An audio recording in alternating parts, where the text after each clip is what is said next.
previous class we have learned what is a production and what is an employment and what are the sectors in our Indian economy, how to estimate GDP. Today in this video we are going to discuss about the changes in the importance of sector, employment and how to increase an employment and what are the organized sector and unorganized sector. First of all, let us see about the changes in the importance of sectors. At the beginning, as the methods of farming changed and agriculture began to prosper, it produced much more food than before. After an industrial revolution, new methods of manufacturing were introduced and the factories came up and started expanding. Those people who had worked on farms earlier now began to work in factories in large numbers. Hence, in over time, the importance of sectors had changed. In the past 50 years, there has been a further shift from industrial sector for development. Service sector has and this service sector has become the most important sectors in terms of total production. Many of the people shifted to the service sector and most of the production came from this service sector rather than the industrial sector. This graph explains about the shares of the different sectors in GDP, taking the example of 1973 to 74 and 2015 to 16 data. The data from agriculture, industry, trade, hotels, transport and communications, finance, insurance, real estate, community, social and personal services are taken into consideration. In this graph, the share of different sectors in gross domestic product in the year of 1973 to 74, the share of agriculture is 43%, the share of industry is 22%, the share of service sector joined together is 35%. When compared to 1973 to 74, the share of different sectors in 2015 to 16 changed. In 2015 to 16, the agriculture share is only 19%, whereas the industrial sector share is 28%. The share of service sector joined together is 53%. Totally in 2015 to 16, the share of agriculture is decreased, whereas the industrial sector share is increasing. Finally, service sector share increases very high. Thus, the growth in industrial and service sector indicates the positive growth of economy.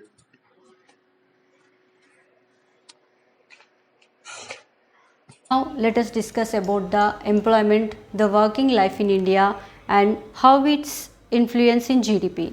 The gross domestic product of a country related with the total number of people working in the country. As the population increases, a country should provide proper opportunities for the people who are looking for work. According to the Census of India in the year of 2011, according to the Census of India in the year of 2011, 460 million people out of 1210 million people are workers.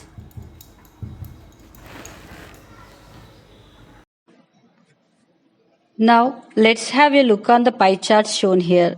These pie charts show the sectoral shares of employment and GDP. These particulars are related to the financial year of 1973 to 74 and 2015 to 16.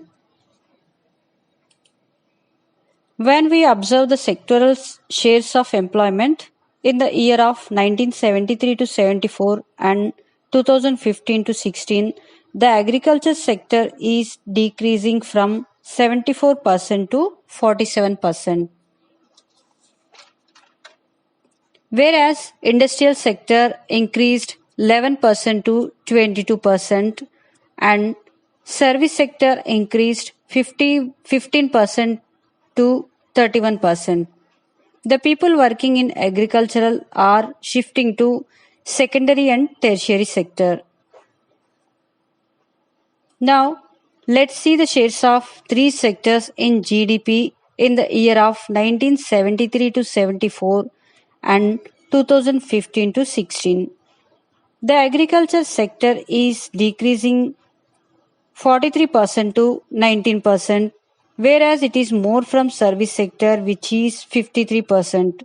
And here industrial sector increased 22% to 28%, whereas service sector increased 35% to 53%. Unfortunately, in India, while there has been a change in the share of the three sectors in GDP, a similar shift has not taken place in employment. When we observe the sectoral shares of employment, here the agriculture sector continues to be the largest employer even now. Means more than half of the workers in the country are working in the agriculture sector. There are more people in agriculture, but everyone may not be fully employed. So, even if a few people move out, production will not be affected. In this way, more number of people are engaged than required in agriculture. This is called as disguised employment. Now, let us discuss about the organized sector and unorganized sector. And economic activities are classified into two sectors on the based on the employment conditions. They are organized sector and unorganized sector. Let us see the difference between them. In the organized sector, in this sector follows the rules of the government. Means it works under the supervision of government, whereas unorganized sector, here there is no supervision of government, means it is outside the control of government. In the organized sector, here they follow the rules and regulations, means the rules and regulations of employment are given to employees and everyone has to follow the rules, but here they should not, the rules and regulations are not followed. Here under the organized sector there will be job security, but here there will be no job security. Under this organized sector, working hours are fixed, but here in unorganized sector, working hours are not fixed. When we see under the organized sector, the workers will get the paid leaves and paid for overtime. When we see in the unorganized sector, the workers won't get any paid leaves. And here under this organized sector, the workers, they will get provident fund, pensions, gratuity and also holidays, etc. But here no provisions for any such kind of benefits. Now let us see the examples. What are who comes under the organized sector and unorganized sector? People who works in the government or with companies or large establishments comes under the organized sector. And whereas we see the unorganized sector, in the rural areas, the unorganized sector mostly comprises of landless agriculture laborers, small and margin farmers, sharecroppers and artisans. So artisans means such as weavers, blacksmith and goldsmith, etc. Whereas under the urban areas, in the urban areas, unorganized sector comprises of mainly of small scale industries, workers in the small scale industries, casual workers in the construction, trade and transport, and street vendors, headload workers, garment makers, rag pickers, etc. Let us see the table about the contribution of organized and unorganized sector. According to the table, the unorganized sector workers accounted for 92% of all workers that contributed half of all production means 50%. On the other hand, in the organized sector, only 8% of workers had a decent employment and contributed 50% of the production of goods and services. The products and services of these companies find a market, but they support a very small section of the population with privileged jobs. This is an extremely unequal situation. The rest find only insecure low paying jobs or are self employed with low earnings or remain underemployed. Thus, it can be observed that most people are in the unorganized sector barely able to find work. The increase in production is benefiting only about 8% of workers in organized sector.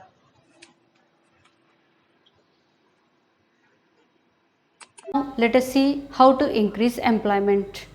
At first, government should create more and better conditions of employment, and also government should provide cheap agriculture credits to the farmers through banks for farming, and also government can further help farmers by setting up allied industries of agriculture in areas closer to the villages. For example, honey collecting centers, cold storage facilities, flour mills, etc. And also government should identify, promote and locate industries and services in semi-rural areas where a large number of people may be employed. Let us know some keywords related to this lesson. Gross domestic product. The value of final goods and services produced within a country during the year. Final goods. A good or service that is consumed by the end user and does not require any further processing. Sectorial goods. Goods belonging to different sectors like food, clothing, automobiles, etc. Organized sector. The sector which normally governed by the government and it has some sets of rules and regulations which must be followed. Employment shifts. Change of employment from one sector to another sector. Unorganized sector. Normally governed and maintained with no stipulated rules and regulations.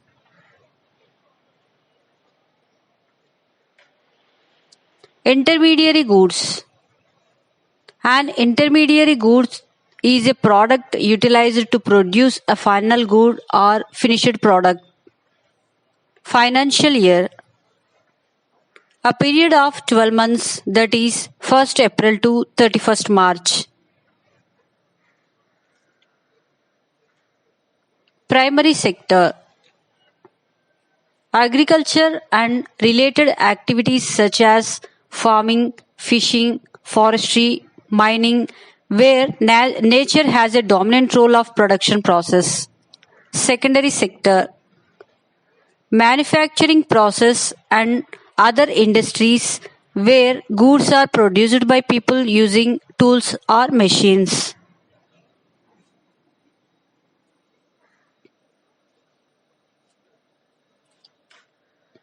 Unpaid work.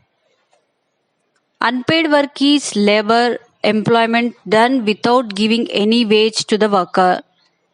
Example, work done at home, cooking, washing, cleaning, organizing, etc. Service sector. Those activities directly produce goods but require some services in production.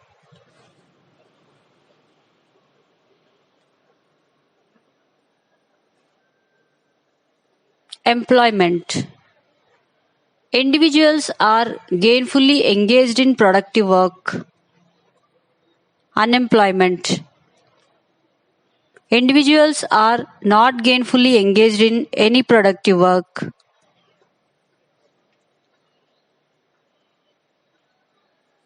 Underemployment. The state of each one is doing some work and no one is fully employed. Disguised employment. The situation of underemployment where people are apparently working but all of them are made to work less than their potential.